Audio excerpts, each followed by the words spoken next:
Hi everyone, welcome back to my channel UPSC is Easy. My name is Shreya. We are going to continue with chapter High Courts and today we are going to start with topic Jurisdiction and Powers of High Court. सबसे पहले तो article 225 important है to know about jurisdiction and powers of high court. High court की जब हम बात करें तो सुप्रीम कोर्ट की तरह ही हाई कोर्ट की पावर्स जो है वो क्वाइट एक्सटेंसिव है, इफेक्टिव है. और आप देखेंगे जो हाई कोर्ट है ये हाईएस्ट कोर्ट ऑफ अपील है इन स्टेट. तो किसी भी स्टेट में हाईएस्ट कोर्ट ऑफ अपील जो है वो हाई कोर्ट होती है. It is the protector of fundamental rights. It is vested with power to interpret the constitution, right. इसके अलावा हाई कोर्ट के पास कंसल्टेटिव एज वेल एज आप देखेंगे कि सुपरवाइजरी रोल्स हाई कोर्ट के पास है. सो प्रोटेक्टर ऑफ फंडामेंटल राइट भी है, इंटरप्रेटर ऑफ कॉन्स्टिट्यूशन भी है, बट फाइनल इंटरप्रेटर कौन है? सुप्रीम कोर्ट है. Highest court of appeal in the state है हाई कोर्ट, राइट. हाउएवर आप देखेंगे जो कॉन्स्टिट्यूशन है it does not contain detailed provisions with regard to jurisdiction and powers of high court. It only lays down that the jurisdiction and powers of a high court are to be the same as immediately before the commencement of the constitution. तो constitution जो है वो detail description नहीं दे रहा है of jurisdiction of high court, but constitution ने एक बात जरूर बोली है कि power and jurisdiction of high court are to be same as before the constitution, before the commencement of the constitution. ये कॉन्स्टिट्यूशन ने ही बोला है, okay. But there is one addition, that is constitution gives a high court jurisdiction over revenue matters.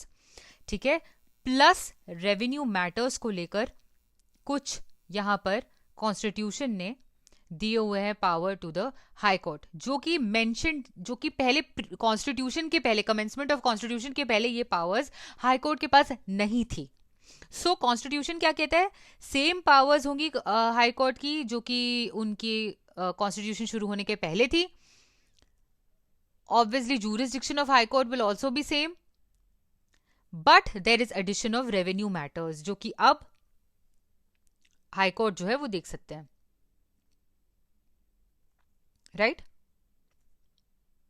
और भी ज्यादा चीजें हैं, there are additional powers जो कि हाई कोर्ट के पास अब कॉन्स्टिट्यूशन की वजह से है, जैसे कि रिट जुरिस्डिक्शन,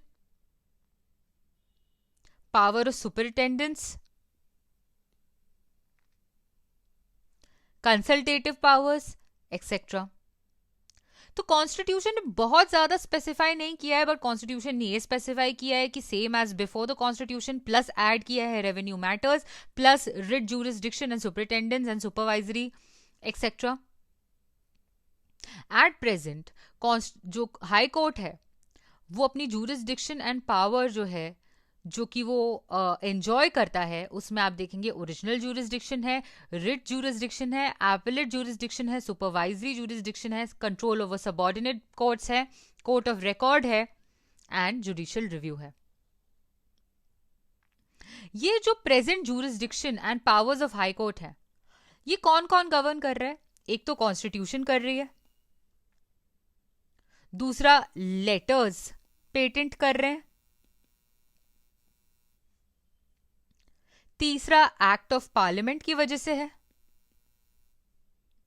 देन ऑब्वियसली पहले आईपीसी था, Indian penal code, criminal procedure, civil procedure code, right, act of state legislature.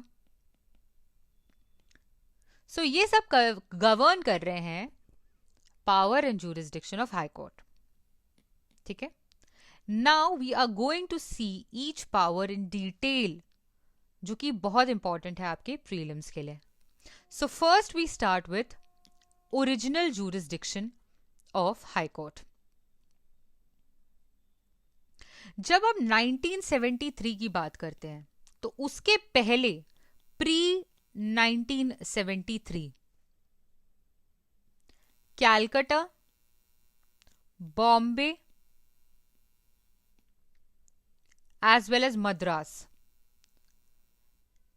ये हाई कोर्ट्स के पास ओरिजिनल क्रिमिनल जूरिसडिक्शन भी होता था, लेकिन इसे अबॉलिश कर दिया गया by criminal procedure code of 1973। ये आपको याद रखना है, ठीक है। क्या बोला है मैंने, ओरिजिनल जूरिसडिक्शन की हम बात कर रहे हैं, तो 1973 के पहले कैलकाटा, बॉम्बे और मद्रास हाईकोर्ट के पास क्रिमिनल ओरिजिनल जूरिसडिक्शन भी, ओरिजिनल क्रिमिनल जूरिसडिक्शन भी था, जो कि अबॉलिश कर दिया गया सीआरपीसी से 1973 में। अब क्या है ओरिजिनल जूरिसडिक्शन, हम वो देखने की कोशिश करते हैं। Dispute relating to election of members of parliament, state legislature, ये रहा, ठीक है। ओरिजिनल जूरिसडिक्शन का मतलब क्या होता है, to hear disputes in the first instance, not by the way of appeal. Directly जो डिस्प्यूट्स हियर कर सकती है हाई कोर्ट अपील के बगैर, उनकी यहां पे बात कर रहे हैं। तो ओरिजिनल जूरिसडिक्शन किन मामलों पे है, election of members of parliament and state legislature, revenue matter और an act ordered or done in revenue collection, enforcement of fundamental rights of citizens, cases ordered to be transferred from a subordinate court involving interpretation of the constitution,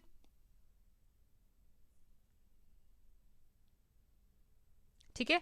क्या क्या है, let us see.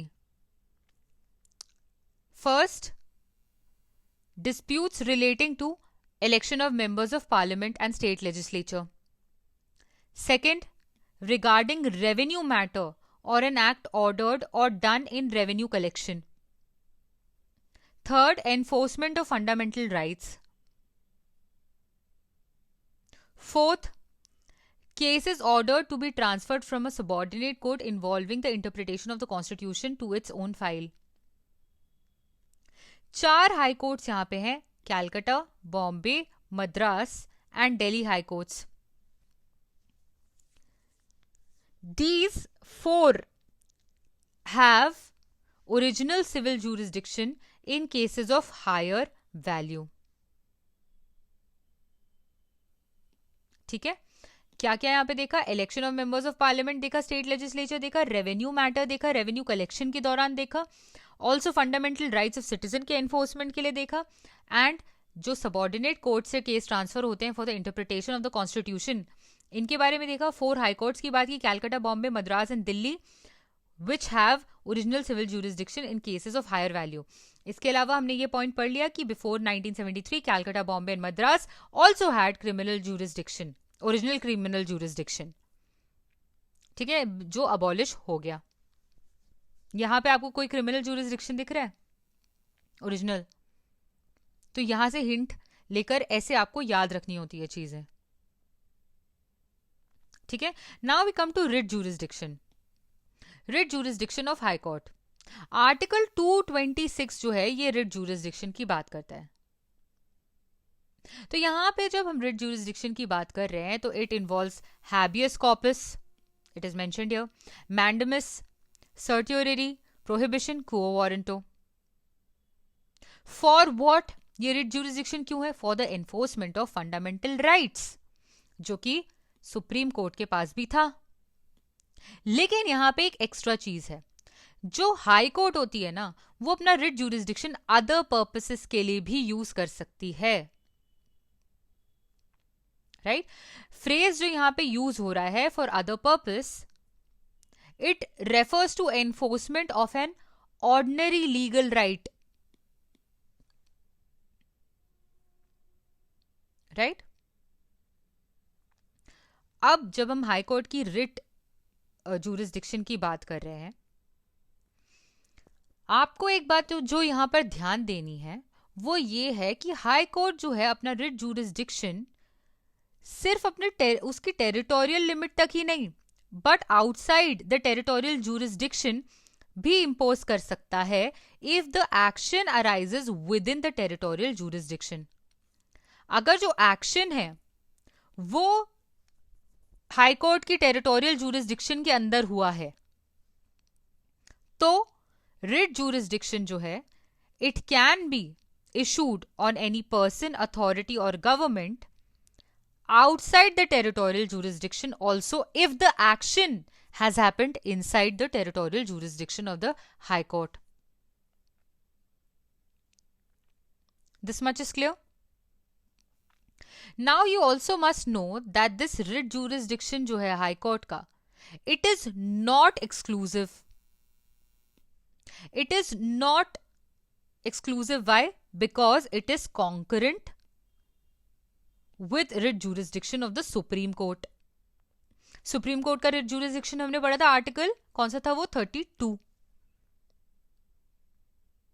Right? तो मतलब ये है कि अगर किसी इंसान की फंडामेंटल राइट्स जो है वो वायलेट होती है तो जो अग्रीव्ड पर्सन है वो या तो डायरेक्टली हाई कोर्ट भी जा सकता है या सुप्रीम कोर्ट भी जा सकता है डायरेक्टली। तो हमने देखा कि जो writ jurisdiction of high court है वो एक्सक्लूसिव नहीं है, वो कॉन्करेंट है। लेकिन हाई कोर्ट की जो रिट जुरिसडिक्शन है वो वाइडर है। क्यों? क्योंकि सुप्रीम कोर्ट जो है वो रिट इशू कर सकता है only for enforcement of fundamental rights, लेकिन हाई कोर्ट जो है वो रिट इशू कर सकता है for enforcement of fundamental rights as well as other purposes. This much is clear, right? Chandra Kumar case की यहां पे बात करते हैं जो कि 1997 में हुआ था। सुप्रीम कोर्ट ने ये रूल किया था that writ jurisdiction of both high court and supreme court constitute a part of basic structure of the constitution. इसीलिए जो बेसिक स्ट्रक्चर का पार्ट है कोई भी चीज, चंद्र कुमार केस 1997 में सुप्रीम कोर्ट ने बोला कि writ jurisdiction of high court and supreme court जो है वो basic structure of the constitution का पार्ट है, इसीलिए इसे कभी भी अमेंड नहीं किया जा सकता। This much is clear. Now we come to appellate jurisdiction of the High Court. आपको पता है कि हाई कोर्ट जो है एक प्राइमरीली एक कोर्ट ऑफ अपील है। ये अपील्स किन से सुनते हैं? Against the judgment of subordinate courts, right? जो कि उनकी टेरिटोरियल जुरिसडिक्शन में काम कर रहे हैं उन सबऑर्डिनेट कोर्ट्स की अपील सुनते हैं, उनसे अपील सुनते हैं, ठीक है? एपेलेट जूरिसडिक्शन इनके पास सिविल मैटर्स के लिए भी है और क्रिमिनल मैटर्स के लिए भी है, right?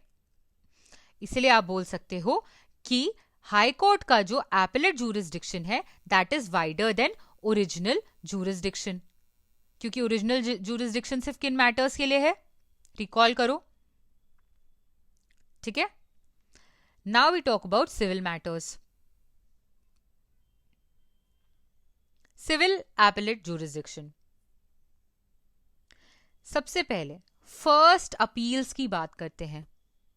First appeals from orders and judgments of district courts, additional district courts and subordinate courts lie directly to the High Court on both question of fact and law. If the amount exceeds a stipulated limit, ठीक है, एक amount है जो stipulated limit अगर उसकी cross होती है then law and fact दोनों के लिए एपेलेट अपील लाई करती है to the high court from what? From district court, additional district court, subordinate court directly, ठीक है? This is first appeal. Second appeals की बात करते हैं। Second appeals from orders, judgment of district court and other subordinate court lie to the High Court in cases involving only question of law. तो first appeals जो है वहां law and fact दोनों के लिए है। सेकेंड अपील की अगर आप बात करें तो it is only for law, not for fact, ठीक है। कुछ हाई कोर्ट्स ऐसे हैं जिनके पास इंट्रा कोर्ट अपील्स का भी प्रोविजन है। जब एक सिंगल जज of high court has decided a case, whether it is original or appellate jurisdiction of the High Court, an appeal from such a decision lies to the division bench of the same High Court. तो अगर किसी एक particular जज ने कोई decision दिया है, whether it is original jurisdiction और एपेलेट जुरिस्डिक्शन, तो अपील आप डिसीजन जो है डिवीजन बेंच के पास ले जा सकते हो। अपील अगेंस्ट दैट डिसीजन जो है आप डिवीजन बेंच के पास ले जा सकते हो of the same high court, इसलिए इसे इंट्रा कोर्ट बोल रहे हैं, सेम कोर्ट है ना। यहां पे कौन से ऐसे कोर्ट्स हैं? Calcutta, Bombay and Madras high courts. ठीक है। Now we come talk about appeals from decisions of administrative and other tribunals lie to the division bench of the state high court. Administrative and other tribunals की बात हो रही है, division bench के पास जाता है। 1997 में supreme court ruled that tribunals are subject to writ jurisdiction of the High Court. Consequently, it is not possible for an aggrieved person to approach the Supreme Court directly against the decisions of the tribunals without first going to the High Court. मतलब जब tribunal कोई decision ले रहा है, right, तो obviously it is not possible for an aggrieved person to go to the supreme court, directly supreme court नहीं जा सकता। तो फर्स्ट ये इंसान हाई कोर्ट जाता है। तो obviously you can say that tribunals are subject to writ jurisdiction of the high court. ठीक है। Now we come to criminal matters. Appellate jurisdiction पढ़ रहे हैं तो यहां पे अब हम क्रिमिनल मैटर्स देखने वाले हैं। Criminal appellate jurisdiction of the high court. Session court क्या है नेक्स्ट चैप्टर में देखने वाले हैं। एंड एडिशनल सेशन कोर्ट की से जो अपील्स हैं they lie to the high court if what, if sentence of imprisonment is more than 7 years, अगर 7 साल से ज्यादा की सजा है तो सेशन कोर्ट और एडिशनल हाई कोर्ट की जो appeal it lies with the session court and additional session court की अपील जो है it lies with the high court. It should also be noted that death sentence या capital punishment awarded by the Sessions Court and additional Sessions Court should be confirmed by the High Court before it is executed. चाहे अगर किसी को capital punishment मिल गई है, कहां से मिली है? सेशन कोर्ट से मिली है या एडिशनल सेशन कोर्ट से मिली है। अब ये इंसान जो है ये अपील करे या ना करे, तब भी ये जो decision of capital punishment it must be confirmed by the high court. उसके पहले एग्जीक्यूशन नहीं हो सकता है, it can not be executed whether the person appeals और not, right. In some cases specified in various provisions of CRPC, the appeals from the judgment of assistant session जज, metropolitan magistrate और other magistrates lie to the high court. तो certain specified cases के लिए CRPC में ये mentioned है क्या कि appeals from the judgment of assistant session जज, metropolitan magistrate and other magistrates lie with the high court. This much is clear. Now we talk about supervisory jurisdiction of High Court.